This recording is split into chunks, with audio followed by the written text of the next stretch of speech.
Hello, my name is Amna Begum.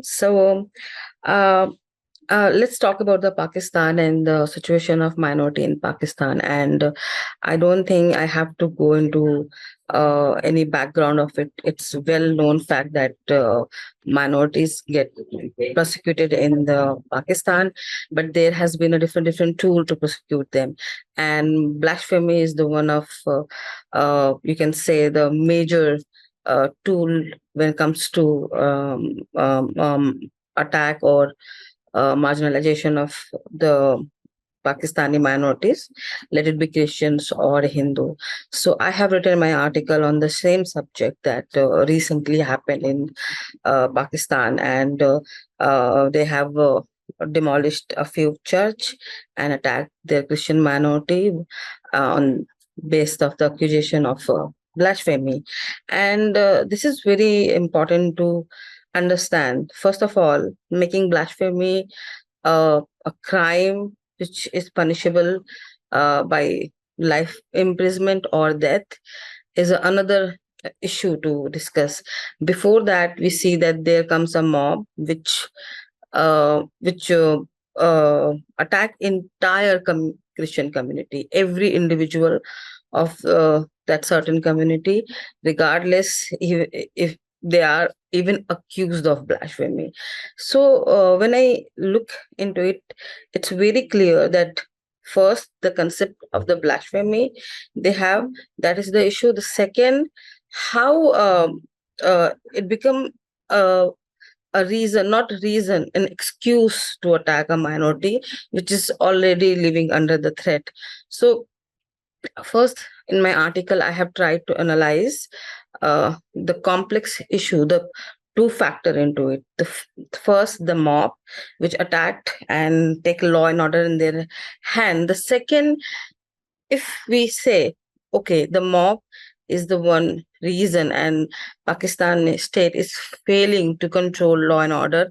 The second thing, in the end, mob is um, also uh, following the same mindset which Pakistani constitution held very dearly. So the problem must be addressed at the root.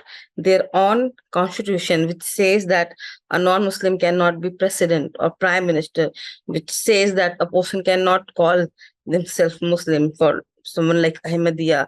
That kind of constitution officially declare their minority as a second-class citizen. The constitution which made blasphemy as a uh, uh, uh, criminal offense, that in itself gives the same uh, uh, values to those mobs.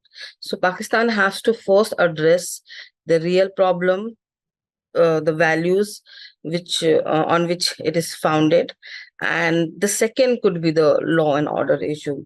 Apart from that, the issue of blasphemy should be discussed in itself, that we only keep listening that, oh, there is a blasphemy and the punishment is the death penalty, but there is so many school of thought.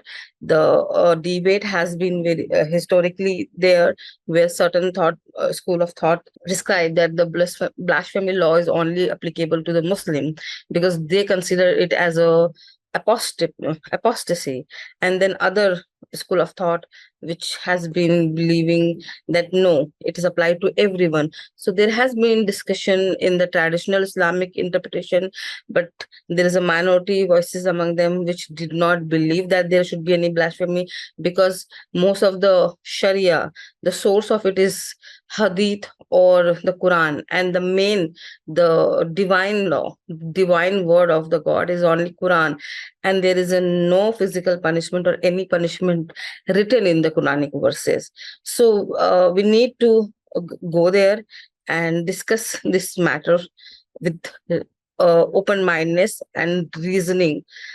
We have ability to think and apply the logic. So, as a Mustafa Kemal says, that even this interpretation, the Quranic or anything, it happens within your reasoning, not out of it.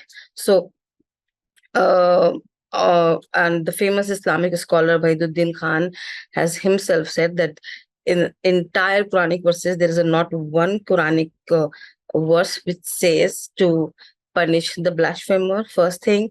And the concept of the blasphemy, if you even believe in it, it is a battle, intellectual battle. If someone says, put an idea or criticism, you have to fight against it ideologically. You also counter it with your narrative, with your ideas, instead of going with this, taking sword in your hand. So I have written in a detail about this entire issue, including the blasphemy. Please go read and give me feedback as well if you want to. You can comment in the comment sections. And thank you very much.